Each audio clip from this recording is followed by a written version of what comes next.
Welcome back to iBox Recap, friends. Get ready to recapping this movie. Spoiler ahead, watch out, subscribe and like. The movie opens with actress Milla Jovovich addressing the audience, assuring them that the film is based on a true story that happened to real people in the town of Nome, Alaska, in the year February. However, fearing for the safety of those involved, the filmmakers changed the names of the characters, even though each event is backed by video evidence. Still, whether to believe in what happened or not is left for the viewers to decide. 2002. Chapman University conducts a televised interview with psychologist Dr. Abigail Abby Tyler. She recounts a story of a family tragedy involving her husband. 2 years earlier, in August 2000, Abby's husband Will was mysteriously killed in his sleep during the night, leaving her with 2 children, her daughter Ashley and her teenage son Ronnie. Unable to cope with the grief, Abby turns to her colleague, Dr. Abel Campos, a psychologist from Anchorage, for help. He tries to uncover what exactly the woman remembers from that terrible night, but she can't describe the person who killed her husband. Abel records a hypnosis session with Abby, during which she recalls the attack happening suddenly at night while they were in bed. Something woke her up, and she saw a tall, dark figure standing near the bed, and then a knife plunged into her husband's chest. Seeing it again, the woman screams, and Abel is forced to interrupt the session. He advises Abby to take a break and rest, but she believes that will only make things worse. Besides, she needs to complete her research. She returns to Nome, which is only accessible by air, and goes straight to work where a patient is already waiting for her. The man complains about sleep problems. Every night he wakes up at the same time, disturbed by the image of an owl in his dreams. Hearing this, Abby immediately recalls other patients who also dream of a white owl, an image that somehow terrifies them. Strangely, this bird first appeared to them back in childhood. People were certain their windows were closed, and how the owl got inside remains a mystery. Abby decides to conduct hypnotherapy sessions and schedules appointments for all 3 patients. However, her personal problems weigh on her even more. After her husband's death, their daughter Ashley lost her eyesight. The girl is struggling, especially because her classmates believe she's faking it, which only worsens her condition. Her son Ronnie is also constantly on edge, unable to understand how his mother can help others while being unable to help herself or her own family. He's also trying to get to the truth, not understanding what really happened that night. Abby believes that her son is blaming her for her husband's death. That night, Abby listens to a tape where her husband talks about cases of insomnia in Nome. Ashley hears her father's voice and comes to her mother, distracting Abby from the recording. The next day, Abby hypnotizes 2 patients and both recount similar horrifying stories about creatures trying to break into their homes. The men are so frightened that they try to escape and hide. Abby has to wake them and reassure them that the creatures were just visions, but the patients remain in a state of distress. That same night, Abby is called to the police station because one of her patients is holding his wife and 2 children at gunpoint, demanding that the doctor be brought to him immediately. She arrives at the scene and hears the man saying he must do something terrible because he has no choice. He screams that if others had seen what he had seen, they would understand him. The man asked what Zimabwater means, but no one understands these words. Despite Abby's pleas, the man kills his family and takes his own life.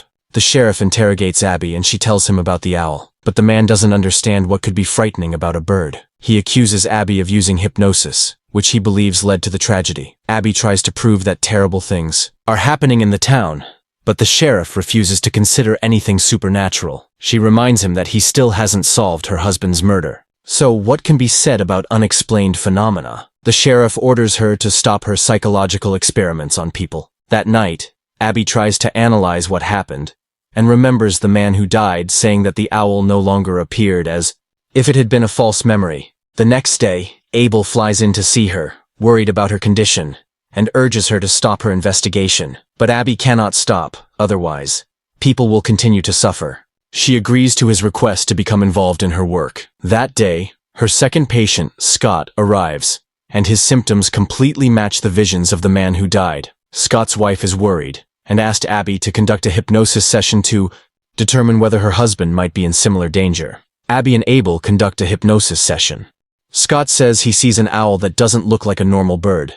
Under hypnosis, he senses that someone is in his house. He says they've been coming for him since childhood. The man begins to shake violently, and Abby, frightened, ends the session. When he regains composure, the man admits he saw some beings, and he can't describe them. He also hears their voices in his head, though he doesn't remember what they did to him, and it's so terrifying that he now understands why the killer did what he did. The couple leaves. Abby suggests that the patients may have been abducted by aliens. Such cases are reported all over the world daily with around 11 million. However, Abel doesn't believe in it since there's no solid proof. Their conversation is interrupted by Abby's assistant, who had listened to a tape Abby had given her. She says she heard a strange, frightening voice breaking through Abby's own screaming. Abby doesn't remember the incident, and the voice speaks an unknown language. Abel is suspicious, but Abby insists it wasn't her voice. She returns home and replays the recording from that session. She remembers being asleep when the door opened. Someone or something entered the room. Abby doesn't recall how the mark on her shoulder appeared, but now believes that the being was responsible for it. That night, she struggled, but the entity was stronger and abducted her.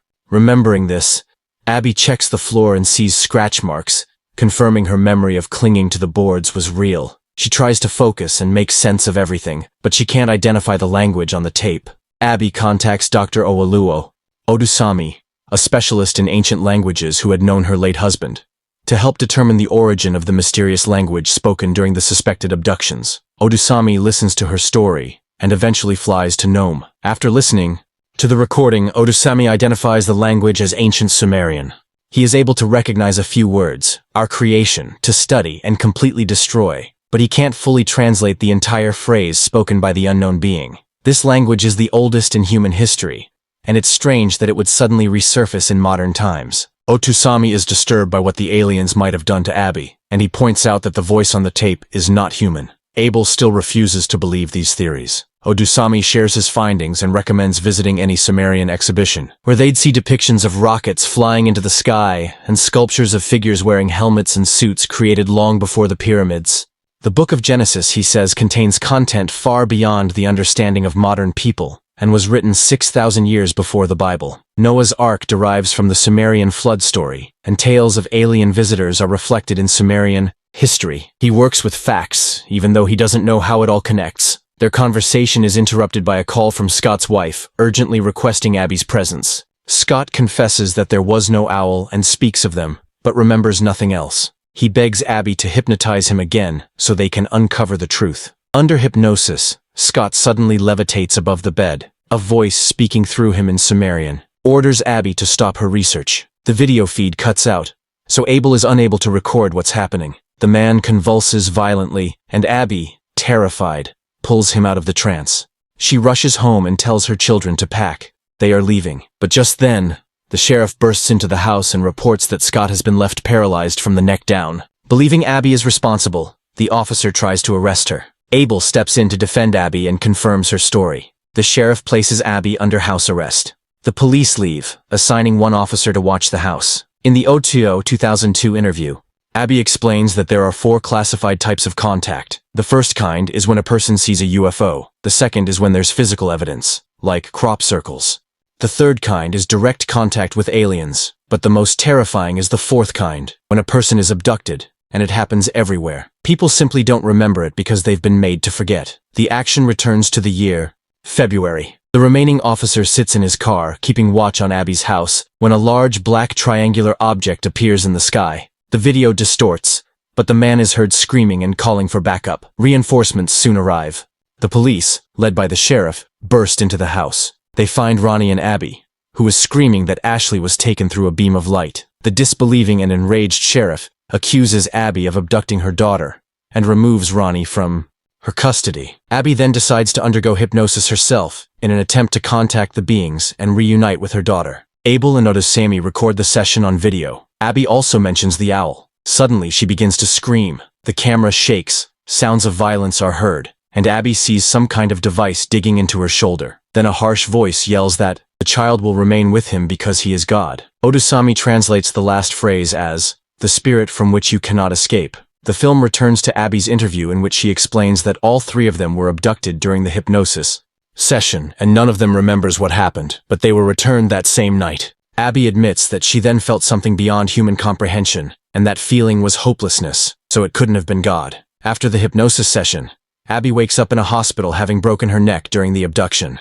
The sheriff arrives and shows her a photo of her late husband, revealing the truth. Will actually shot himself in the head, proving that Abby's belief that he was murdered was merely her way of escaping reality. Abel asks her not to blame herself. reminding her that even the best psychologists can't truly access the human mind. Abby asks Abel to confirm the abduction, but he refuses to do so. In Orotu 2002, Abby confesses that even if she processed her husband's death in such a way, there are still recordings that don't lie. Scott's neck is broken, and Ashley still hasn't been found. She believes that one day, she will see her daughter again.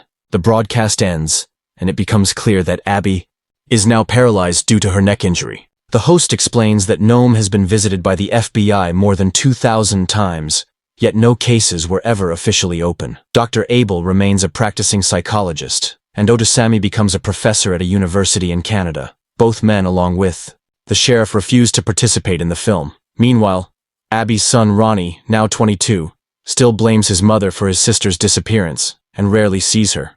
All charges against Abby were dropped, and she moved from Alaska to the East Coast. However, she continues searching for Ashley, though now bedridden. During the credits, numerous audio recordings are played, featuring people recounting their UFO sightings. The film offers a solid atmosphere, capturing the feel of a small town where strange things are happening, and no one can explain or stop them. The acting is strong, and of course, Mila Jovovich's presence is a highlight. The plot is extremely convoluted and hard to follow, and the mockumentary style can be disorienting. But as the film itself says, it's up to the viewer to decide.